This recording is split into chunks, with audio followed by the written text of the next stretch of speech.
Según una antigua tradición de ciertos templos zen japoneses, si un monje que está de paso, y sale airoso de una discusión sobre budismo con uno de los monjes residentes, puede pasar allí la noche. En caso contrario, tiene que irse. En el norte de Japón había uno de estos templos, dirigido por dos hermanos. El hermano mayor era muy erudito y el hermano menor era más bien tonto y solo tenía un ojo. Cierta tarde un monje llegó a pedir alojamiento. El hermano mayor estaba muy cansado, pues había estado estudiando durante muchas horas, así que le dijo al hermano menor que fuera y se hiciera cargo de la discusión. Pide que el diálogo tenga lugar en silencio, dijo el hermano mayor. Poco después el viajero se acercó al hermano mayor y dijo: «¿Qué tipo tan encantador es tu hermano? Ha ganado limpiamente la discusión, por lo que tengo que irme. Buenas noches». Antes de marchar dijo el hermano mayor: «Te ruego que me cuentes cómo fue el diálogo». «Bien», dijo el viajero, «en primer lugar levanté un dedo para representar a Buda. Entonces tu hermano levantó dos dedos para representar a Buda y su doctrina. Así que yo levanté tres dedos, para representar a Buda, su doctrina y sus seguidores. Entonces tu avispado hermano agitó su puño cerrado ante mi cara, para indicar que los tres procedían de un mismo acto de comprensión». Dicho lo cual el viajero se marchó. Poco después llegó el hermano menor, con un aire muy preocupado. «Me he enterado de que ganaste la discusión», dijo el hermano mayor. «No gané nada», dijo el hermano menor. «Este viajero es un hombre muy bruto». «¿Sí?», dijo el hermano mayor. «Dime el tema de la discusión». «Pues», dijo el hermano menor, «en cuanto me vio, levantó un dedo para insultarme indicando que solo tengo un ojo. Pero como era forastero, pensé que tenía que ser cortés, por lo que yo levanté dos dedos, felicitándole por tener dos ojos. Ante lo cual, el miserable grosero levantó tres dedos, como queriendo decir que entre los dos solo teníamos tres ojos, por lo que me enfadé y le amenacé con darle un puñetazo en la nariz. Así que se fue». El hermano mayor se rió.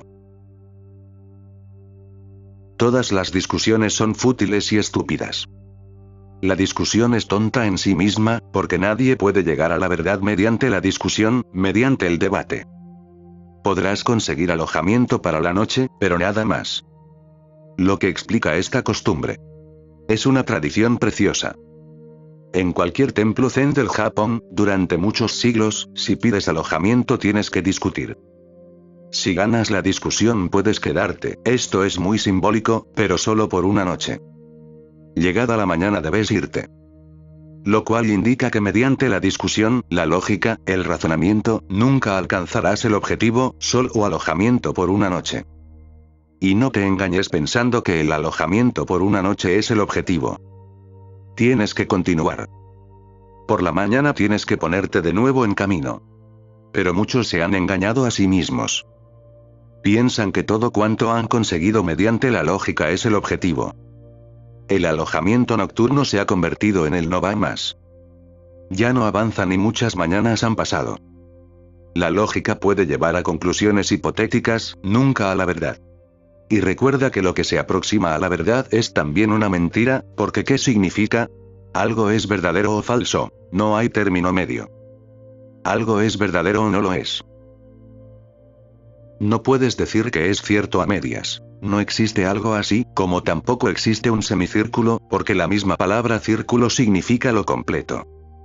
Los semicírculos no existen. Si es medio, no es un círculo. Las medias verdades no existen. La verdad es el todo, no puedes tenerla a trozos, no puedes poseerla por partes. Una verdad aproximada es un engaño, pero la lógica solo puede llevar al engaño. Puedes conseguir alojamiento para una noche, solo para retirarte, relajarte, pero no hagas de él tu hogar. Por la mañana, tienes que seguir adelante, el viaje no puede acabar ahí. Por la mañana deberás volver a empezar, una y otra vez. Relájate en la lógica, en el razonamiento, pero no te quedes con esto, no te pares ahí, y recuerda continuamente que tienes que seguir. Es una bella tradición. Y una cosa que hay que entender de la tradición y el significado, es simbólico. Segunda cosa, todas las discusiones son tontas, porque si mantienes una actitud de confrontación nunca podrás entender al otro. Todo cuanto te diga será mal interpretado. Una mente decidida de ganar, a conquistar, no puede entender.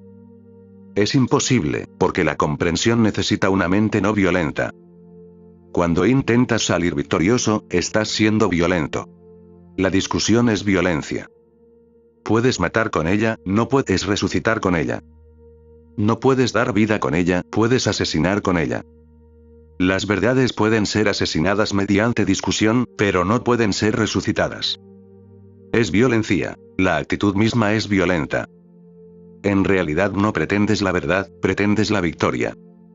Cuando el objetivo es la victoria, puedes sacrificar también la victoria.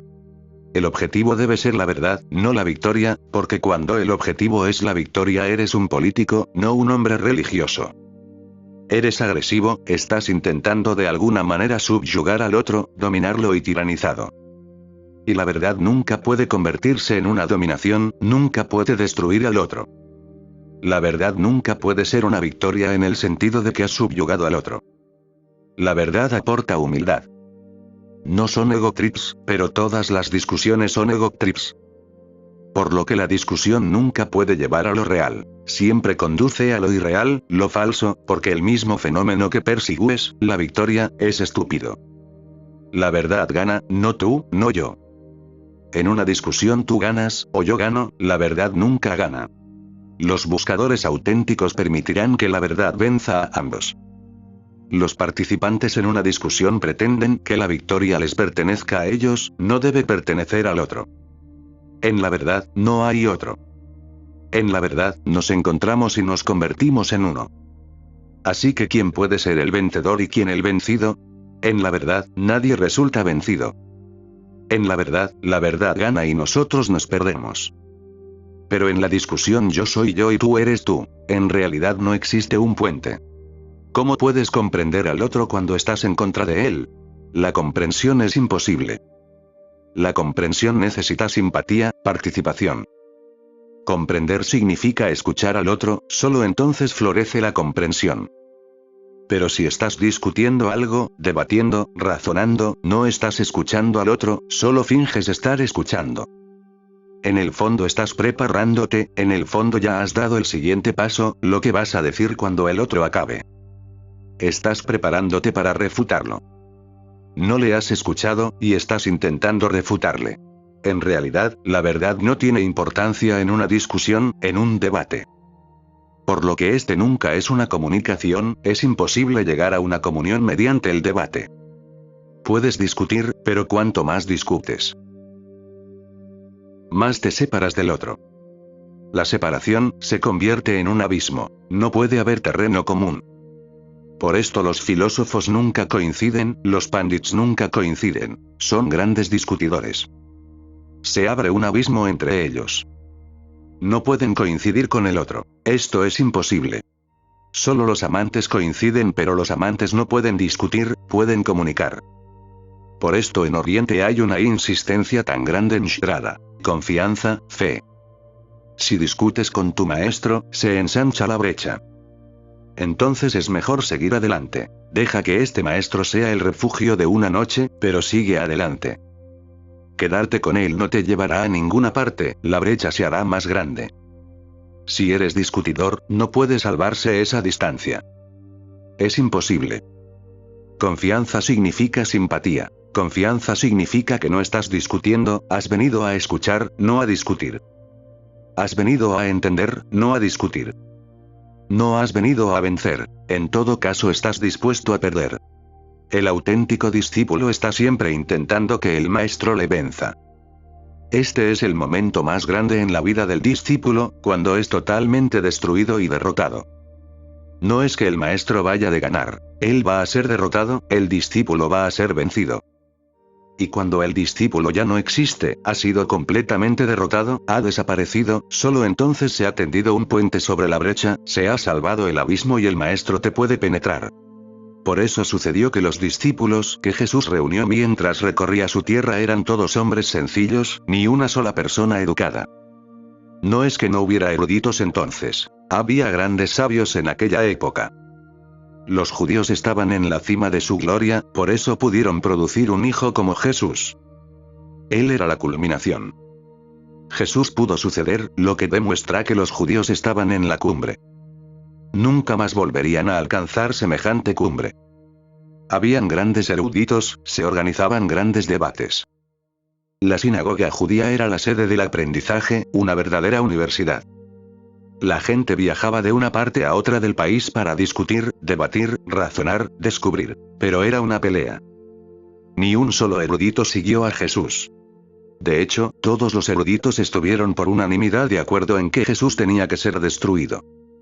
Todos los eruditos, gente educada, estaban dispuestos a matarlo. ¿Por qué? Porque él estaba en contra de la discusión. Amenazaba sus cimientos mismos. Toda la estructura se hubiera derrumbado. Jesús hablaba contra la razón, y a favor de la fe, del amor, de cómo crear un puente entre dos corazones. La discusión es entre dos mentes, dos cabezas. El amor, la comunicación, la confianza nacen entre dos corazones. Él estaba abriendo un nuevo camino, de amistad, de discipulado, de crecimiento. Pensaba en términos de una dimensión totalmente diferente, la cualidad era diferente. Decía, dejad a un lado vuestras escrituras. No necesitamos vuestras Biblias, porque son solo palabras. El erudito, el pandit, no podía tolerarlo. Jesús fue crucificado. Solo pudo encontrar gente sencilla. Un pescador, un leñador, un zapatero, hombres sencillos. Todos sus discípulos, excepto Judas, eran incultos. Solo Judas era verdaderamente culto, un caballero refinado, y vendió a Jesús por 30 monedas de plata. Este Judas culto y refinado le traicionó, y Jesús sabía que si alguien podía traicionarle, ese era Judas. ¿Por qué? Porque el amor solo puede traicionarle la cabeza. El amor solo puede ser vencido por la lógica. Ninguna otra cosa puede acabar con él. Así que esta es la segunda cosa a recordar antes de que yo entre en la anécdota. Que mediante la lógica, la cabeza, la argumentación, os hacéis forasteros, mutuamente extraños. Se pierde el puente que os une. ¿Cómo vas a alcanzar la verdad cuando no puedes entender al otro, cuando ni siquiera eres capaz de escucharle, cuando tu mente se limita a discutir y pelear? Eres violento, agresivo. Esta agresión no sirve. Así pues, todas las discusiones son fútiles, nunca llevan a ninguna parte. Incluso cuando crees que se ha llegado a una conclusión, esta es forzada. No se llega a ella gracias a la discusión. Puedes silenciar al otro, pero la convicción nunca llega actuando así. Nunca. Y lo digo de forma categórica. Nunca.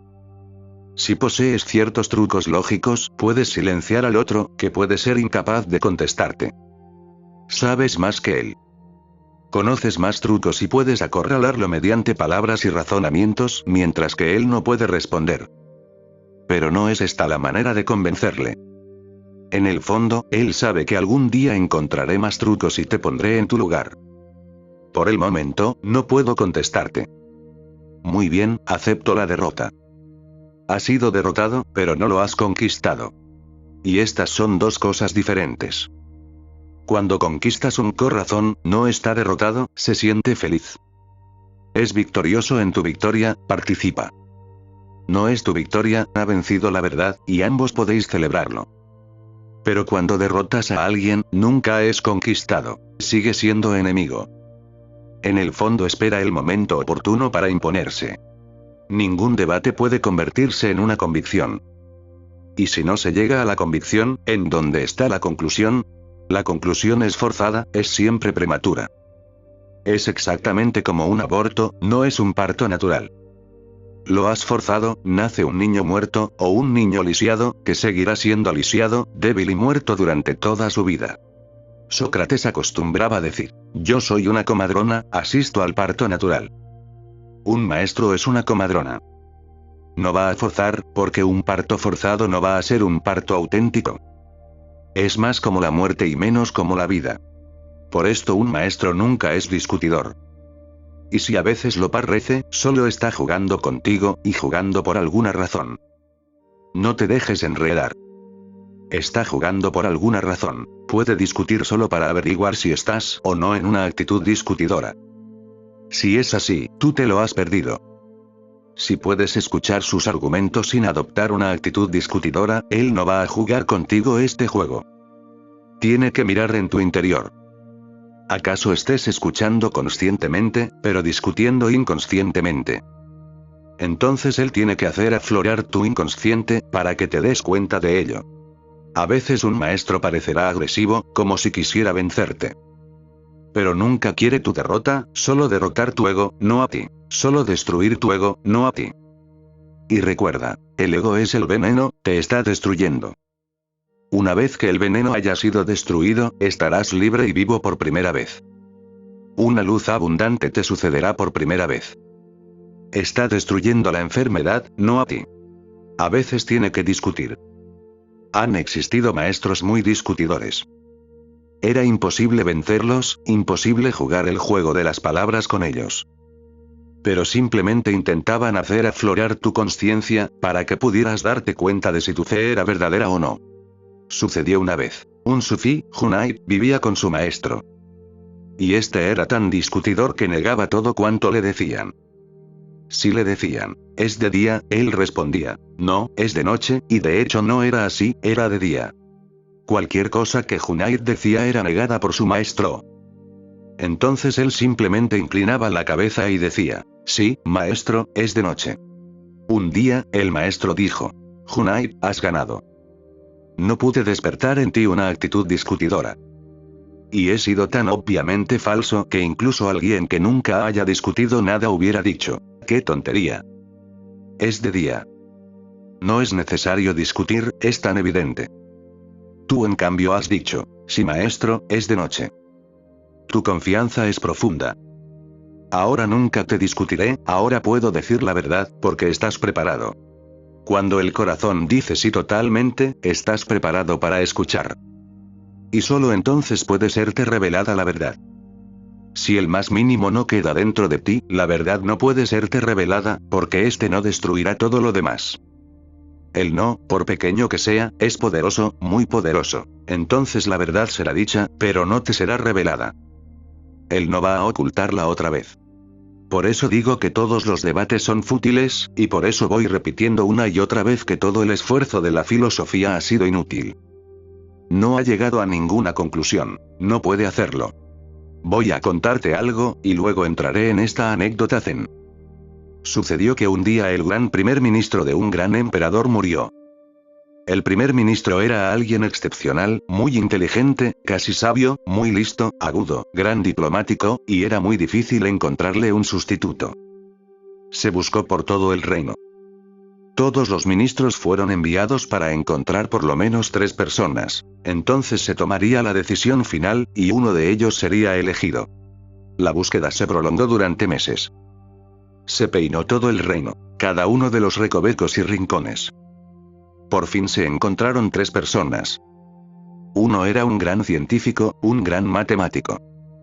Podía resolver cualquier problema matemático, y las matemáticas son en realidad la única ciencia positiva, todas las ciencias son ramas suyas, o sea que estaba en la raíz. Otro era un gran filósofo, era un gran constructor de sistemas. Podía crear todo de la nada. Con meras palabras, podía crear sistemas muy bellos, es un milagro, solo los filósofos pueden hacerlo. No tienen nada en sus manos, son los más grandes magos. Crean a Dios, crean la teoría de la creación, crean todas las cosas, y no tienen nada en las manos. Pero son hábiles artesanos de palabras. Juntan las palabras de tal manera que te dan una impresión de sustancia cuando no hay nada allí. El tercero era un hombre religioso, un hombre de fe, plegaria, devoción. Y quienes habían estado buscando a estos 3 debían de ser muy sabios, porque lograron su propósito. Estos 3 representan las 3 dimensiones de la consciencia. Son las únicas posibilidades. Un hombre de ciencia, un hombre de filosofía y un hombre de religión. Son los cimientos. El hombre de ciencia se ocupa en experimentos. Si algo no es demostrado mediante experimentos, no puede ser aceptado. Es empírico, experimental. Su verdad es la verdad del experimento. El hombre de filosofía es un hombre de lógica, no de experimentos.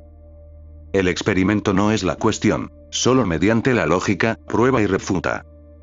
Es un hombre puro, más puro que el científico, porque éste tiene que aportar experimentos, por lo que necesita el laboratorio.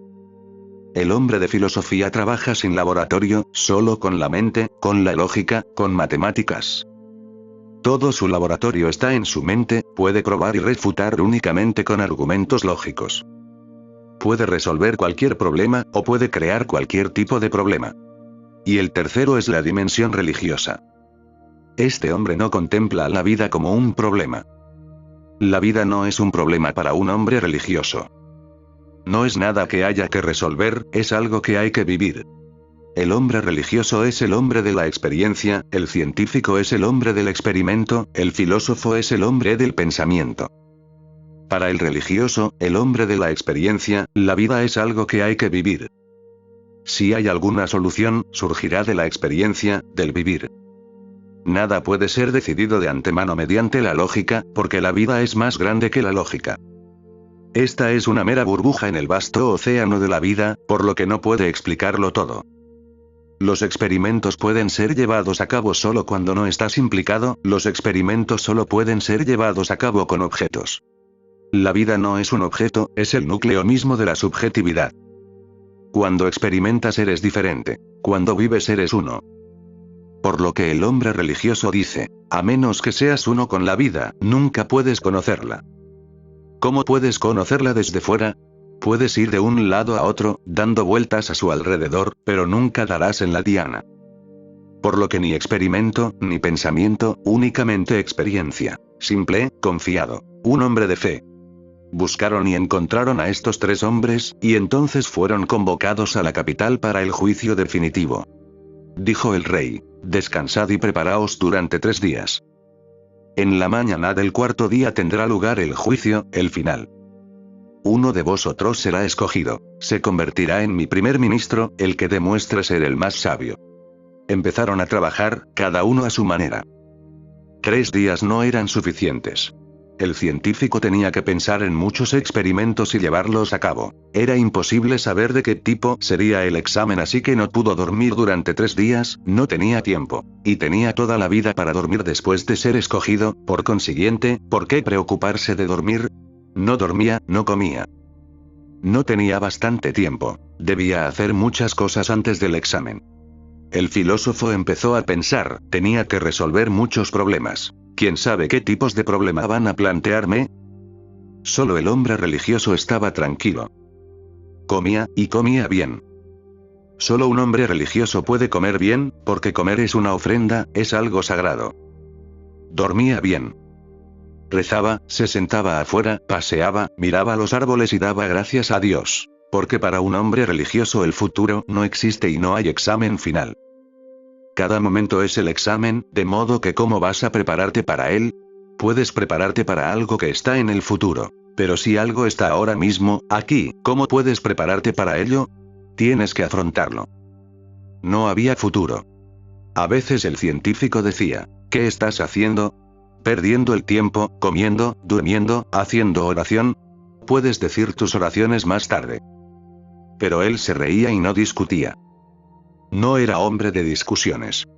El filósofo decía, duermes, te sientas en el jardín, miras los árboles. Esto no te va a servir de nada. Un examen no es un juego de niños, tienes que estar preparado para superarlo. Pero él se reía. Creía más en la risa que en la lógica. Y llegada la mañana del cuarto día, cuando se dirigieron al palacio para el examen final, el científico ni siquiera era capaz de andar. Estaba tan cansado por sus experimentos, como si toda su vida se le hubiera escapado. Estaba muerto de cansancio, como si en cualquier momento fuera a caer dormido. Los ojos le pesaban y su mente estaba turbia. Casi se había vuelto loco. ¿Y el filósofo? No estaba tan cansado, pero se sentía más inseguro que nunca, porque había pensado, y argumentado, y no hay argumento que pueda convertirse en la conclusión. Estaba confuso, hecho un lío, era un caos. El día en que había llegado hubiera podido contestar muchas cosas, pero no ahora. Incluso sus respuestas ciertas se habían vuelto inciertas. Cuanto más piensas, más inútil se vuelve la filosofía. Solo los tontos pueden creer en certezas. Cuanto más piensas, cuanta más inteligencia te llega, puedes darte cuenta de que no son más que palabras, no hay sustancia. Quiso volverse atrás, porque presentía que su esfuerzo iba a ser inútil. No estaba en forma. Pero el científico decía, vamos. Probemos. ¿Qué podemos perder? Si ganamos, bien. Si no ganamos, bien. Pero probemos. No te desanimes tanto. Solo el hombre religioso caminaba alegremente, cantando.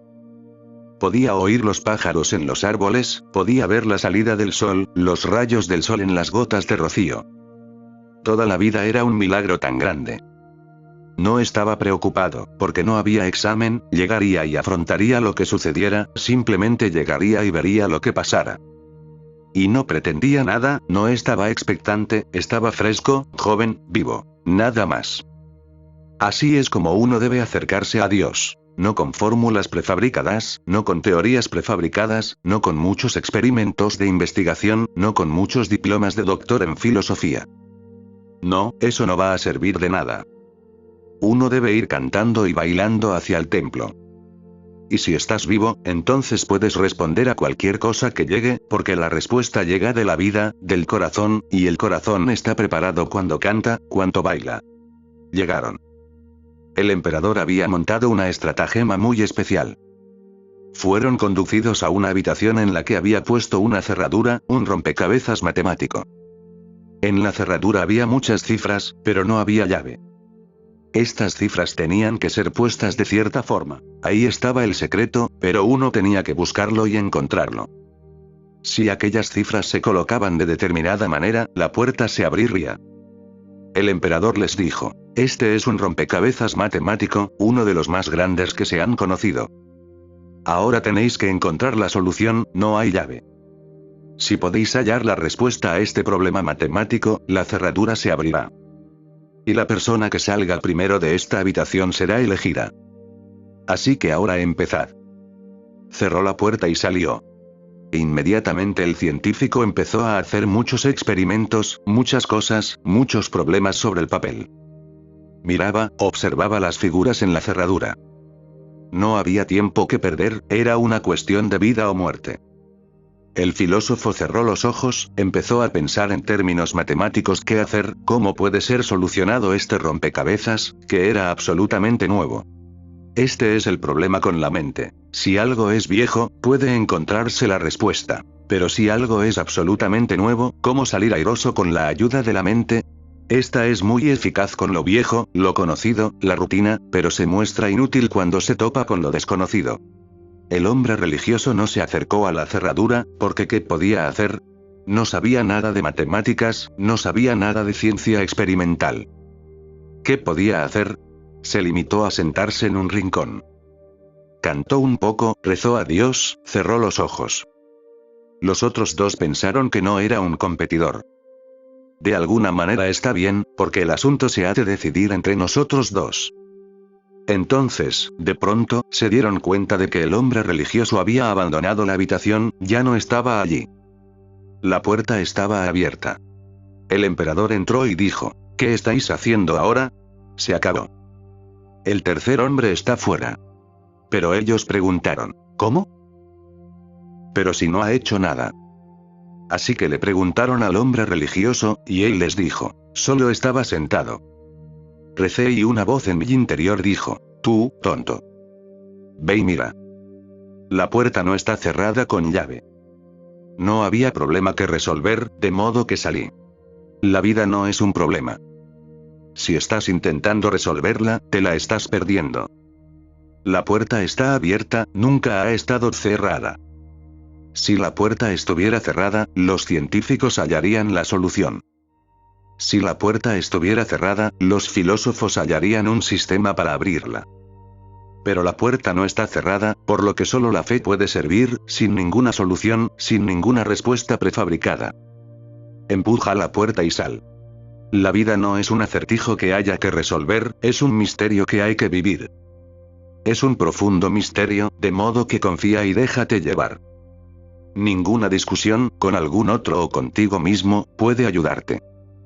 Todas las discusiones son fútiles y tontas. Ahora entremos en esta bella anécdota. Según una antigua tradición de ciertos templos zen japoneses, si un monje que está de paso, y sale airoso de una discusión sobre budismo con uno de los monjes residentes, puede pasar allí la noche. En caso contrario, tiene que irse. Las discusiones pueden darte solo esto: alojamiento por una noche, nada más. En el norte de Japón había uno de estos templos, dirigido por dos hermanos. El hermano mayor era muy erudito y el hermano menor era más bien tonto y solo tenía un ojo. Para dirigir un templo, se necesitan dos tipos de personas: alguien educado y alguien muy tonto. Y así es como todos los templos son dirigidos. En ellos siempre hay estas dos clases de personas: las educadas, que se han convertido en los sacerdotes, y las tontas que les siguen. Así se constituye cualquier templo. De modo que estas anécdotas son algo más que anécdotas, son indicativas de ciertos hechos. Si la gente tonta desaparece de la faz de la tierra, se acabarán los templos. Si la gente educada desaparece de los templos, se acabarán los templos. Para que exista un templo, se necesita una dualidad. Por esto no puedes encontrar a Dios en un templo, porque no puedes encontrarlo en una dualidad. Los templos son inventos de la gente lista para explotar a los tontos. Los sacerdotes son la gente más lista, son los mayores explotadores, y explotan de tal forma que ni siquiera puedes rebelarte contra ellos. Te explotan por tu propio interés, te explotan por tu propio bien. Los sacerdotes son los más listos, porque tejen teorías de la nada, todas las teologías, todo cuanto han creado. Tremendo. Se necesita ser inteligente para crear teorías religiosas. Y se dedican a crear edificios tan grandes que al hombre corriente le es casi imposible entrar en ellos. Y utilizan tal jerga, utilizan términos técnicos tan complicados, que no puedes entender de qué están hablando.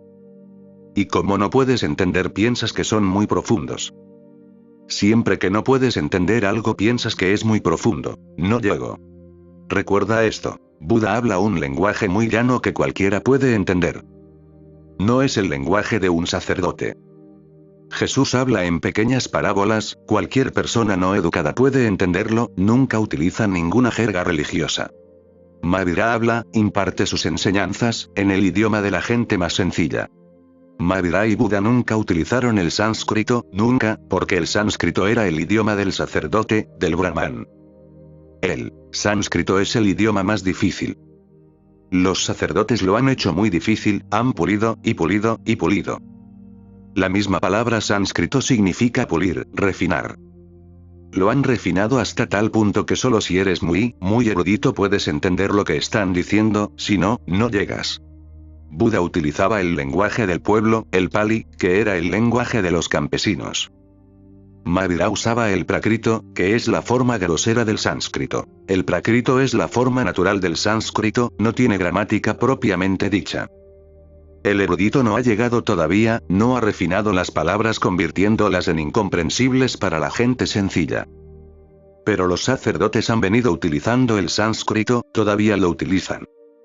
Nadie entiende hoy el sánscrito, pero ellos siguen hablando en sánscrito porque su profesión depende de crear una brecha, no un puente.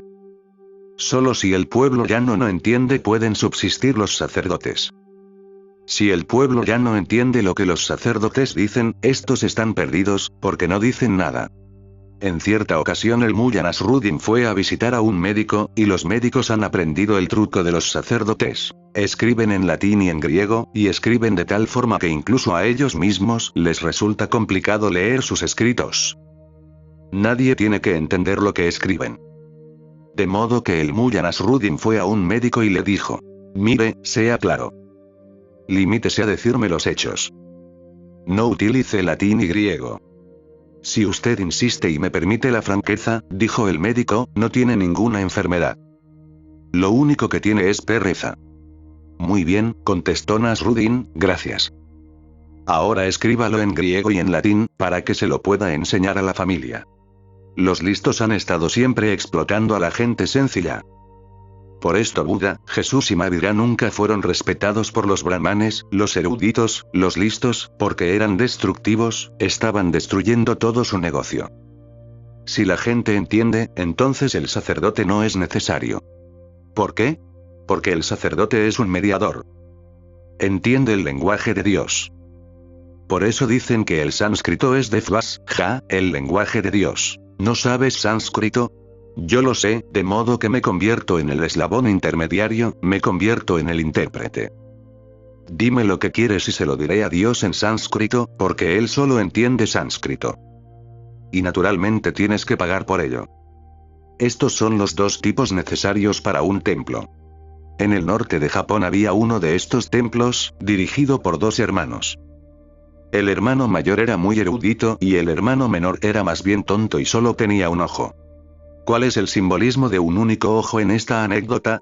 Una persona tonta es de una pieza, nunca duda, siempre está segura, y una persona educada es siempre dual, duda, continuamente se divide en dos. Siempre está discutiendo por dentro, en su interior tiene lugar un continuo diálogo, conoce ambas partes. Un hombre educado es una dualidad, dos ojos. Un hombre tonto es tuerto, siempre está seguro, no tiene argumentos, no está dividido. Esta es la razón de que si miras a una persona tonta, una persona estúpida, tienes la sensación de que se parece más a un santo que un hombre educado. En un santo encontrarás algo parecido al tonto, al estúpido. La cualidad es diferente, pero hay algo igual, la etiqueta es diferente. El tonto está en el primer escalón y el santo está en el último, pero ambos se hallan en los extremos de la escalera. El tonto no sabe, por eso es simple, tiene un ojo. El santo sabe, por eso es simple. También tiene un ojo, le llama el tercer ojo. Los dos ojos se han convertido en el tercero. También es un tuerto. Es una unidad, al igual que el tonto. Pero ¿cuál es la diferencia? La ignorancia también está rodeada de inocencia, y también la sabiduría. El erudito está entre ambos, es ignorante y piensa que es sabio. Esta es la división del erudito, es ignorante y piensa que es sabio. No está en este nivel, ni en el otro, cuelga entre ambos. Por esto se halla siempre en tensión. Un ignorante está relajado, un sabio está relajado. El ignorante no ha comenzado su viaje, se encuentra en casa. El sabio ha llegado a su destino, está en casa. El erudito está entre ambos, pidiendo alojamiento en algún monasterio, siquiera por una sola noche. Es un vagabundo. Los bhikkhus budistas han sido vagabundos, y Buda ha dicho, sed vagabundos hasta conseguirlo. Sé un vagabundo. No solo por dentro, sino también por fuera, sé un vagabundo hasta que lo consigas. No te detengas antes. Cuando lo has logrado, cuando te has convertido en Siddha, en Buda, entonces se te permite sentarte. La ignorancia y la sabiduría tienen una cualidad que comparten, la inocencia. Ninguna de las dos es astuta. Por eso ha sucedido en alguna ocasión que un hombre de Dios ha sido considerado como un hombre tonto, un loco, el loco de Dios. San Francisco es conocido como el loco de Dios. Lo era. Pero ser el loco de Dios es la mayor de las sabidurías, porque el ego se ha perdido. No dices que sabes, eres un loco porque no te atribuyes sabiduría. Y si no lo haces, ¿quién va a aceptar que eres un conocedor? Incluso cuando te la atribuyes, nadie lo acepta.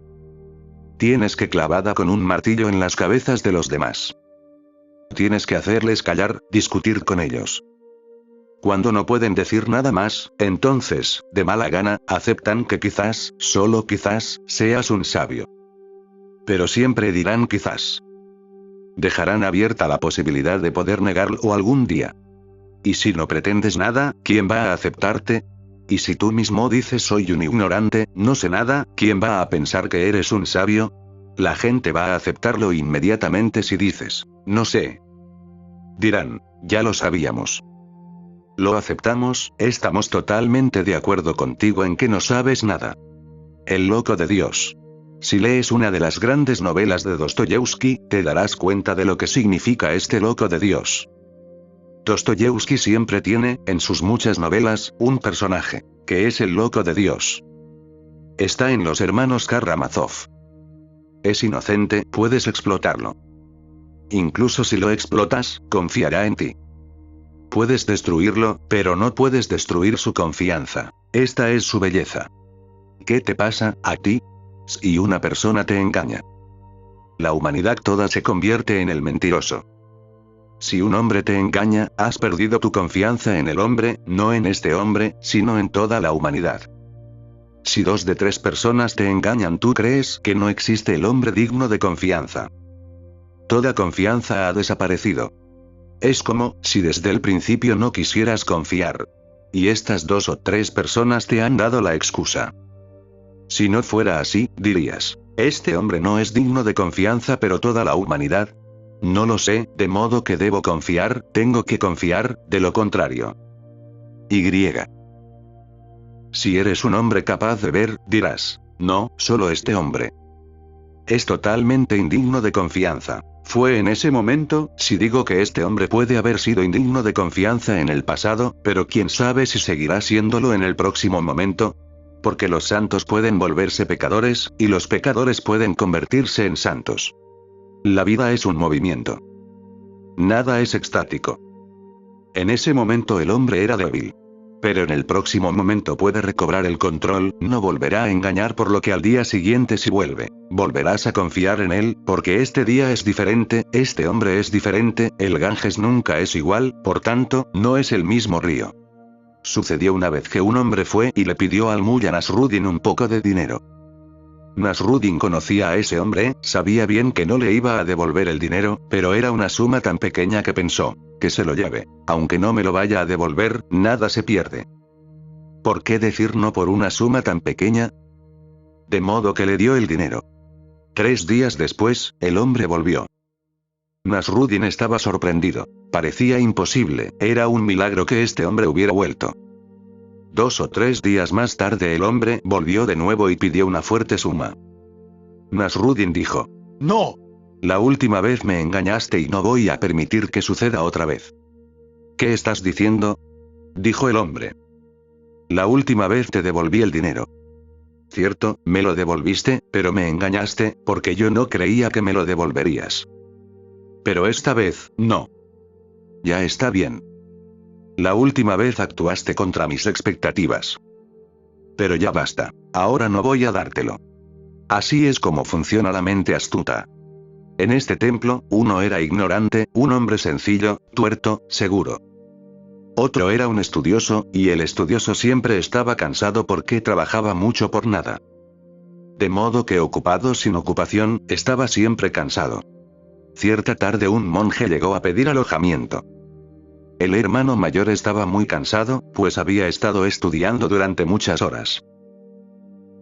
Es imposible encontrar un estudioso que no esté cansado. Ve y observa. Ve a los pandits de Kashi y observa. Siempre cansados, trabajando tanto, con palabras. Recuerda, incluso un obrero no está tan cansado, porque él está trabajando con la vida. Cuando trabajas solo con las palabras, fútiles palabras, únicamente con la cabeza, te cansas. La vida es vigorizadora. La vida rejuvenece. Si vas al jardín y trabajas, sudas pero estás ganando más energía, no estás perdiendo. Sales de paseo y ganas más energía, porque estás viviendo en el momento. Si te limitas a encerrarte en tu estudio con palabras, te dedicas a pensar y pensar, es un proceso tan muerto que estarás cansado. Un estudioso está siempre cansado. Un tonto está siempre fresco, un santo está siempre fresco también. Tienen muchas cualidades similares. Así que le dijo al hermano menor que fuera y se hiciera cargo de la discusión. Pide que el diálogo tenga lugar en silencio, dijo el hermano mayor. Porque sabía que su hermano era tonto. De modo que el silencio es de oro si eres tonto, y también es de oro si eres un santo. Si sabes algo, te mantendrás callado. Si no sabes, es mejor mantenerse callado. Un sabio se calla porque sabe y cuanto sabe no puede ser dicho. Un tonto tiene que estar callado porque, diga lo que diga, le cazarán. Un tonto puede engañar si se calla, pero no si habla, porque cualquier cosa que salga de él demostrará su tontería. Este hermano estudioso sabía bien que su hermano menor no era hombre de muchas palabras, era un hombre sencillo, inocente, ignorante, por eso le dijo, pide que el diálogo tenga lugar en silencio. Poco después el viajero se acercó al hermano mayor y dijo, ¿qué tipo tan encantador es tu hermano? Este otro debía ser también un estudioso, y si un tonto se calla puede derrotar a un estudioso. Si hablas te descubrirán, porque entonces entras en el mundo del estudioso. Con palabras, no puedes ganar. este otro era también un estudioso, un hombre de palabras. Le hubiera sido muy difícil mantenerse en silencio y discutir. ¿Cómo discutir? Si no puedes hablar, solo emplear gestos, todo el asunto se vuelve mudo y toda tu listeza desaparece, porque si no puedes hablar y el habla es tu mayor habilidad. Por ello, si un estudioso no sabe mantenerse callado, puede ser vencido por un tonto, porque su habilidad, que se basaba en las palabras, se pierde. En silencio, es un tonto, este es el significado. Por eso los eruditos nunca están callados, siempre hablan. Si nadie está presente, hablan consigo mismos, pero hablan. Hablan, y hablan, y hablan, por dentro y por fuera, porque hablando así su habilidad aumenta, se vuelven más eficientes. Pero si se topan con el silencio, de pronto todo su arte desaparece. Son más tontos que un tonto. Hasta un tonto puede vencerles. Están fuera de su mundo profesional, están simplemente desconectados. Se sienten seguramente en un gran aprieto. Dijo, ¿qué tipo tan encantador es tu hermano? Ha ganado limpiamente la discusión, por lo que tengo que irme. Buenas noches. Si encuentras un hombre educado, guarda silencio. Hazle frente con gestos. Le vencerás, porque no sabe nada de este tipo de lenguaje, no sabe nada del silencio. De hecho, es muy difícil para él quedarse callado. El viajero pensó inmediatamente que había sido vencido, por lo que debía irse y buscar otro monasterio antes de que se hiciera demasiado tarde, y encontraría un tipo con el que discutir hablando, intelectualmente. Los gestos están vivos. Cuando mueves la mano, todo tu ser la mueve. Cuando miras con los ojos, todo tu ser brota de ellos. Cuando caminas, caminas como un hombre total. Tus piernas no pueden caminar por sí mismas, pero tu cabeza puede ir dando vueltas y más vueltas por sí misma. La cabeza puede hacer tal cosa. Ninguna otra parte del cuerpo puede volverse autónoma. De modo que si quieres estudiar a un hombre, no escuches lo que dice y mira en cambio cómo se comporta, cómo entra en la habitación, cómo se sienta, cómo anda, qué aspecto tiene. Observa sus gestos, estos revelarán la verdad. Las palabras son engañosas. Hablamos no para revelar, sino para ocultar. Así que calla y observa a la persona. El lenguaje del cuerpo es más verdadero que el de tu cabeza. Además es muy natural. Proviene de la fuente misma, por lo que es muy difícil engañar con él. Puedes estar diciendo, estoy bien, pero tus ojos, tu misma actitud, la forma en que te mantienes en pie, dice que sabes que no es cierto. Puedes decir con tus palabras que confías, pero todo tu cuerpo tiembla y muestra que no es así. Cuando entra un ladrón, entra de una forma diferente. Cuando aparece un mentiroso, aparece de una forma diferente. Cuando camina un hombre sincero, camina diferentemente. No tiene nada que ocultar, no tiene motivo para engañar. Es sincero, su modo de andar es inocente. Basta con que hagas algo que tienes que ocultar, y entonces obsérvate. Tu cuerpo dirá que todo es diferente. Hasta caminando estás ocultando algo. Tu estómago está tenso, estás alerta, tus ojos miran a todas partes para ver si alguien te observa o no, si te han cogido o no. Tus ojos son astutos, no son remansos de inocencia, se vuelven maliciosos. Observa tus movimientos corporales, te darán una imagen más auténtica de ti mismo. No hagas caso de las palabras. Yo tengo que hacer esto continuamente. La gente se acerca a mí con toda clase de engaños. Tengo que observar sus gestos, no lo que dicen. Pueden estar tocando mis pies y toda su actitud muestra ego, de modo que el tocamiento de pies es inútil. Lo están manipulando. No solo están engañándome a mí, se están engañando a sí mismos. Toda su actitud dice, ego. Mientras que todo lo que dicen con palabras es humildad. No puedes engañar con el cuerpo, tu cuerpo es más sincero que tu mente. Y todas las religiones que han sido inventadas por los sacerdotes te dicen, tienes que estar contra el cuerpo y a favor de la mente, porque el sacerdote vive en la mente, explota con la mente. Con el cuerpo es imposible explotar, el cuerpo es auténtico. Siglos de vida inauténtica no han sido capaces de destruir la autenticidad del cuerpo.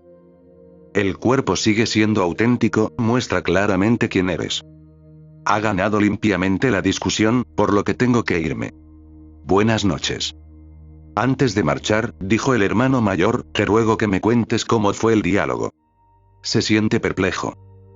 ¿Cómo puede ser listo el tonto de su hermano? ¿Qué ha sucedido? Es un perfecto estúpido, ¿cómo pudo discutir, cómo pudo debatir, cómo pudo ganar? De modo que preguntó. Bien, dijo el viajero, en primer lugar levanté un dedo para representar a Buda. Porque un hombre de estudios utiliza los gestos como si fueran palabras, porque conoce tan solo un lenguaje. Si besa a su amada, por dentro pronunciará la palabra beso. Esto es una tontería. Estás besando, no es necesario repetir beso interiormente, pero él lo hará. Obsérvate a ti mismo, haciendo el amor, por dentro dirás, estoy haciendo el amor. ¡Qué tontería! Nadie te lo pregunta.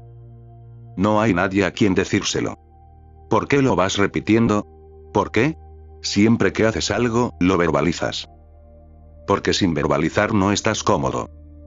Con la palabra Dios, todo va bien. Por esto un hombre de estudios irá al templo, a la mezquita, a la iglesia, también allí se dedica a charlar. Charlará con Dios. Palabras. Soren Kierkegaard dijo, cuando entré en la iglesia, al principio acostumbraba a hablar. Solía decir cosas, quejarme, rezar. Pero luego, poco a poco, me sentí ridículo. Le estoy hablando y no le estoy dando ninguna oportunidad de que me hable. Es mejor escuchar. Cuando estás ante Dios, es mejor escuchar. De modo que dejó de hablar. Poco a poco, abandonó todas las oraciones. Se limitaba a ir a la iglesia y sentarse en silencio, pero en este silencio también había palabras por dentro. No las estaba utilizando por fuera, pero giraban en su interior. Así que, poco a poco, también tuvo que abandonar las palabras interiores, solo así se hace posible escuchar. Entonces entras en una dimensión totalmente diferente, de escucha, de pasividad, de receptividad. Te conviertes en una matriz. Entonces puedes recibir la verdad, porque no estás hablando, porque no eres agresivo.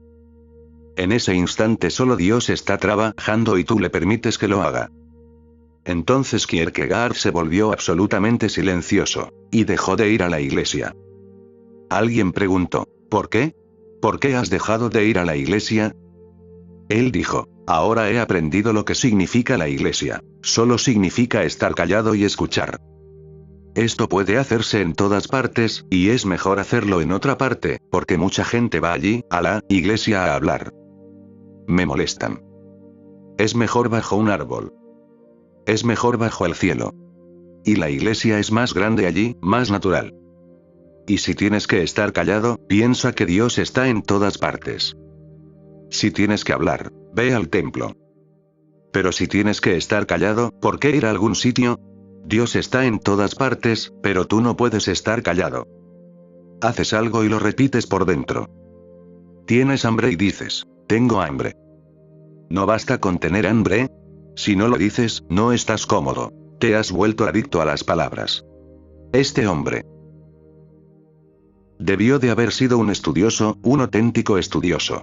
Bien, dijo el viajero, en primer lugar levanté un dedo para representar a Buda. Entonces tu hermano levantó 2 dedos, para representar a Buda y su doctrina, el Dharma. El hombre que no puede usar un gesto sin palabras traducirá los gestos del otro a palabras. Fíjate en la conexión. ¿Qué sucede? Conectarás el gesto del otro de la misma manera que interpretas tus propias palabras. Pensaba, este dedo. Un dedo representa. Un dedo no representa nada. Un dedo se basta a sí mismo. Un dedo es un dedo. ¿Por qué hacer de él un representante? No es el representante de nadie. Y el dedo es tan bello, ¿por qué tiene que representar algo? Pero a la mente le gustan las cosas de segunda mano. El dedo no basta, tiene que representar algo. Si miras una flor, no puedes mirar la flor directamente. Inmediatamente tiene que representar algo. De modo que dices, es igual que la cara de mi mujer. Si miras la luna, dices, es como la cara de mi amada. ¡Qué tontería! La luna es la luna. Entonces cuando miras la cara de tu amada, dirás, es como la luna. Ni la luna se basta a sí misma, ni la cara de tu amada se basta a sí misma. Pero todo se basta a sí mismo. Nada representa a otra cosa. Todo el mundo se representa únicamente a sí mismo. Cada uno es original, único. Nadie es una copia.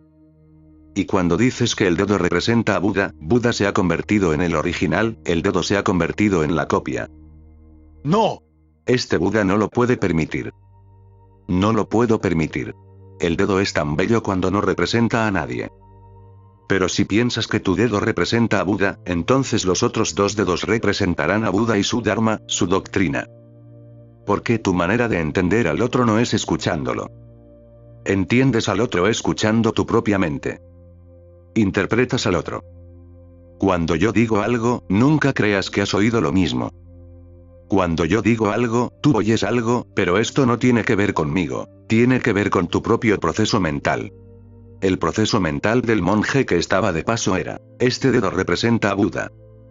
Y cuando el otro levantó dos dedos ni sospechó qué quería decir.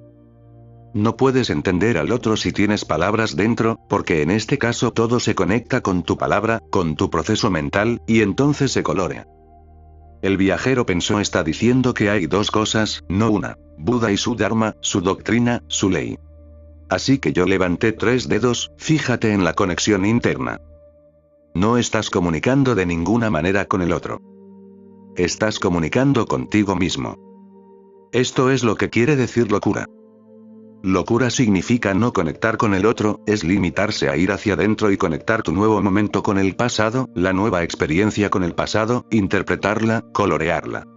Así que yo levanté tres dedos, porque si dice Buda, Dharma, yo diré Buda, Dharma, Sangha, Buda, su doctrina y sus seguidores. Estos son los tres refugios budistas. Cuando un bhikkhu quiere ser iniciado, se convierte en un bhikkhu, dice, Buddham Sharanam Gacchami, hoy, me refugio en Buda. Dhammam Sharanam Gacchami, me refugio en la doctrina.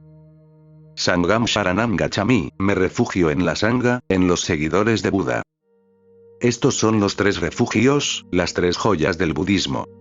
Pero este hombre no se fija en lo que el otro está haciendo, totalmente inconexo. De modo que levantó tres dedos.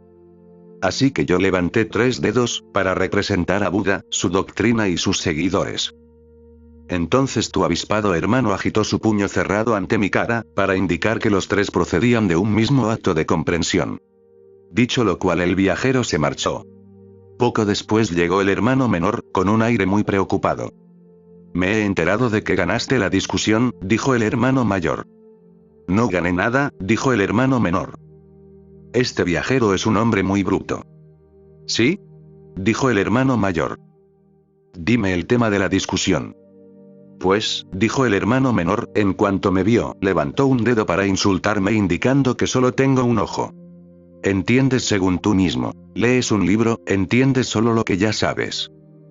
Y escuchas, pero interpretas con el pasado, tu pasado se mezcla.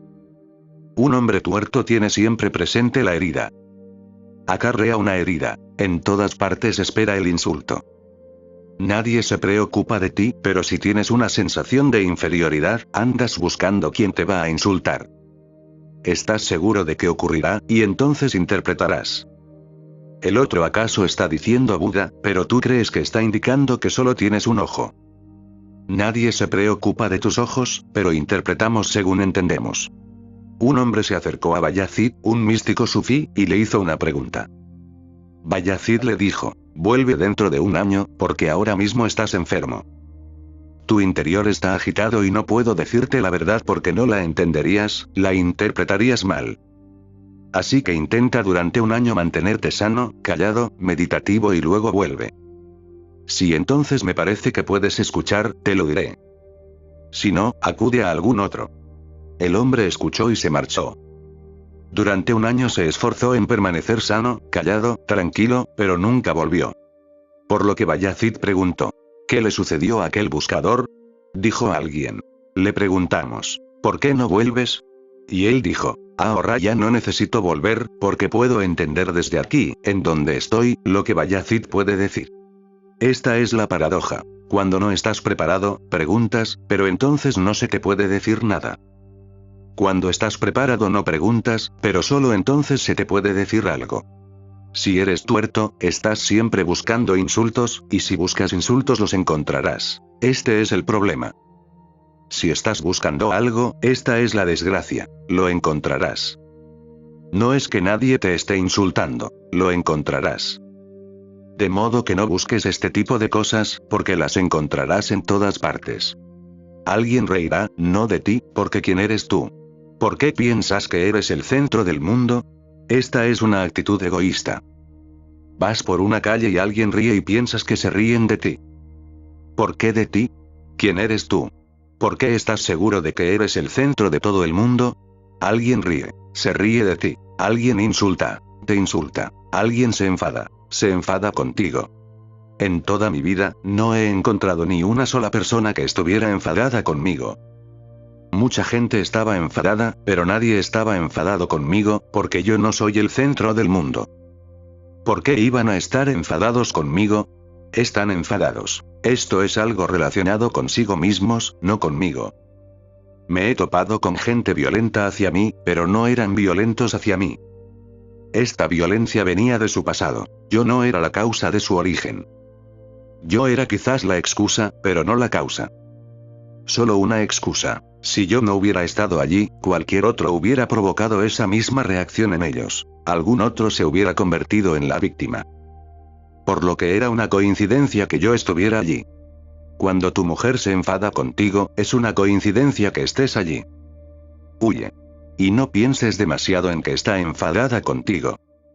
Estaba enfadada, tú estabas allí, esto es todo. Se hubiera enfadado con la criada, el niño, el piano, con cualquier cosa. Todo el mundo vive a través de su pasado. Solo los budas viven en el presente. Nadie más. Ese hombre pensó, bien, me está mostrando que solo tengo un ojo. Es un grosero. Me está insultando, dice que tengo solo un ojo. Pero como era forastero, pensé que tenía que ser cortés. Pero en el momento en que piensas que debes ser cortés, no eres cortés. ¿Cómo puedes serlo? La idea se ha colado. Si piensas que el otro es grosero, te has vuelto grosero. No hay una pregunta ahora, porque la misma idea el otro es grosero se produce porque tu propia grosería ha aflorado. A través de tu grosería el otro parece grosero, le has coloreado. El otro muestra su dedo representando a Buda, ni siquiera ha mirado tu ojo. No le importa, solo quiere cobijo. Un Buda. Y la interpretación de me está mostrando que solo tengo un ojo. Es grosero. Cuando piensas de alguien que es grosero, mira atrás. Tú eres grosero. Por eso lo interpretas así. ¿Pero por qué eres grosero? Porque tu grosería es una manera de proteger tu herida. La gente grosera está siempre sufriendo de sentimientos de inferioridad. Si una persona no está de alguna manera aquejada de complejo de inferioridad, no será grosera. La grosería es su protección. Mediante la grosería, protege su herida. Dice, no te permitiré que toques mi herida. No te permitiré que me golpees. Protege, pero la protección se convierte en proyección. Piensa que eres grosero, solo entonces puede serlo el otro. Esta es una manera de ser grosero. Primero tienes que probar que el otro es grosero, y luego dice aún, intentaré ser cortés. Cuando eres cortés, tu cortesía no es sino una fachada. Por dentro, ha aparecido la grosería, y pronto o tarde explotará. Pero como era forastero, pensé que tenía que ser cortés, por lo que yo levanté 2 dedos, felicitándole por tener 2 ojos. Esto es simplemente falso. ¿Cómo puedes felicitar a una persona si te sientes insultado? Si sientes que tienes un ojo y los otros tienen 2, ¿cómo puedes felicitar? En el fondo puedes sentirte envidioso, pero ¿cómo puedes felicitar? ¿Cómo puede la felicitación nacer de la envidia? Pero todas tus felicitaciones nacen así. Es un modo cortés, es educación, etiqueta. Si eres vencido por alguien, incluso entonces le felicitas por la victoria. ¡Qué falsedad! Si fueras tal persona en realidad no hubieras luchado de ninguna manera. Cuando luchabas eras el enemigo, y ahora estás vencido y vas y le felicitas. En el fondo no hay más que envidia, estás sirviendo, quisieras matar a ese hombre. ¿Lo intentarás? En el futuro, ya verás. Pero la sociedad necesita de la etiqueta. ¿Por qué? porque todo el mundo es violento. Si no hubiera etiqueta, saltaríamos al cuello del prójimo continuamente. La sociedad tiene que crear barreras. No se os puede permitir que ataquéis al otro siempre, de lo contrario la vida sería imposible. Pero en realidad sí estáis continuamente saltando al cuello del prójimo. Tu etiqueta, tu cultura, tus modales civilizados, no hacen más que ocultar este hecho. No permiten que tenga lugar una verdadera civilización. Se vive algo falso, por esto se necesita cada 10 años una gran guerra, en la que toda etiqueta, todos los modales, toda moralidad son abandonados y las personas se lanzan unas contra otras sin ningún sentimiento de culpa. Entonces matar se convierte en el juego. Cuanto más asesinas, más grande eres. Cuanto más grosero eres, mejor guerrero se te considera. Y de regreso a vuestro país seréis recibidos como héroes. Padma Bhusan, Mahavira Chakra, la Cruz de la Victoria, os serán dadas. Os darán medallas. ¿Por qué os dan tales medallas? Por convertiros en bárbaros, en asesinos. Y como has sido un gran asesino, tu país te entrega esta medalla. Y llamamos civilizados a estos países, donde los asesinos de masas son reconocidos, apreciados. Eso sí, si alguien mata a una persona va a la cárcel, una acción así no puede tolerarse. Cuando toda la sociedad se vuelve loca, estalla la guerra. Todo se pone a un lado, se permite que los hombres muestren su verdadera naturaleza. Por eso todo el mundo se siente feliz cuando hay una guerra. Debería ser de otro modo, pero no sentís porque ahora se os permite ser animales. Siempre quisisteis serlo. Vuestra cultura, vuestra etiqueta, vuestros modales son meros modos pulidos tras los que esconder el animal. Este hombre dijo. Por lo que yo levanté 2 dedos, felicitándole por tener 2 ojos. Ante lo cual, el miserable grosero levantó 3 dedos, como queriendo decir que entre los dos solo teníamos 3 ojos. Hagas lo que hagas, tu herida estará ahí. El otro está diciendo, las 3 joyas de Buda, pero para ti es solo la herida que vuelve. Intentaste ser cortés, intentaste no ser grosero, incluso intentaste felicitar. Pero tú eres tú, tu mente continúa. Ahora está mostrando 3 dedos. De nuevo tu mente aparece y dice, este energúmeno está diciendo que entre los dos tenemos 3 ojos. De nuevo está señalando que tienes un solo ojo. Esto es demasiado. Y ya basta. Por lo que me enfadé y le amenacé con darle un puñetazo en la nariz. Así que se fue.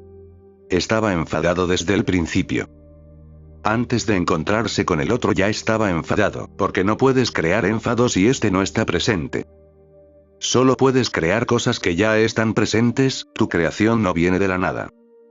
Es tan solo que un estado inmanifestado se vuelve un estado manifestado. La cólera está ahí, no necesitas crearla. Alguien se convierte en la excusa y aflora.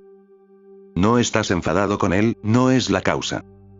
Estás acarreando la cólera y él se ha convertido en la excusa. El enfado está dentro. Nadie puede hacerte enfadar si no estás ya enfadado.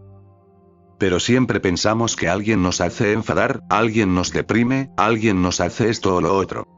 Nadie te hace nada. Incluso si te dejan solo estarás enfadado, estarás colérico. Aunque todo el mundo desaparezca, habrá momentos en que estarás triste, momentos en que te sentirás feliz, otros en los que estarás enfadado, o bien te sentirás muy benevolente. Es la manifestación de tu historia interior. Esto es lo que llega a entender un hombre con capacidad de comprensión, que todo es una manifestación de mí mismo. Tú me das solo la oportunidad, la situación, pero el resto es una manifestación de mí mismo. Una semilla cae en la tierra, germina, empieza a crecer un árbol. La tierra, el aire, las lluvias, el sol, le están dando una oportunidad, pero el árbol estaba escondido en la semilla. Tú acarreas todo el árbol de tu manifestación, los demás se convierten en la oportunidad. Cuando suceda algo, no mires afuera, mira adentro, porque lo que está sucediendo se haya conectado con tu pasado, no con la persona allí presente. Me enfadé y le amenacé con darle un puñetazo en la nariz. Así que se fue. El hermano mayor se rió. El hermano mayor podía ver ambos puntos de vista. Por una parte, el vagabundo educado no había hablado a este hombre, su hermano no había gesticulado para él. Por otra parte, el tonto de su hermano no entendió los gestos de aquel.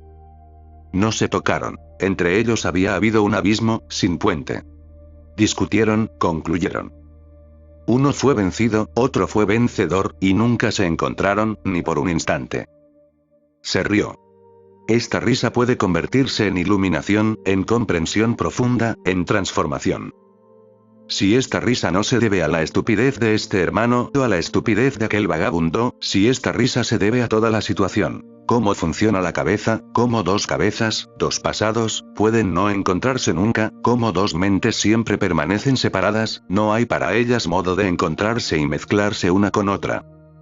Si se ríe de la situación en conjunto, no de este hermano o de aquel vagabundo educado, porque si se ríe de este hermano o de aquel vagabundo educado, esta risa no puede convertirse en iluminación, seguirá siendo el mismo, si se ríe de la situación en su conjunto. ¿Cómo funciona? ¿Cómo argumenta la mente? ¿Cómo trabaja dentro de sí misma, sin salir nunca? ¿Cómo siempre está cerrada, nunca abierta? ¿Cómo la mente solo es un sueño interior, una pesadilla?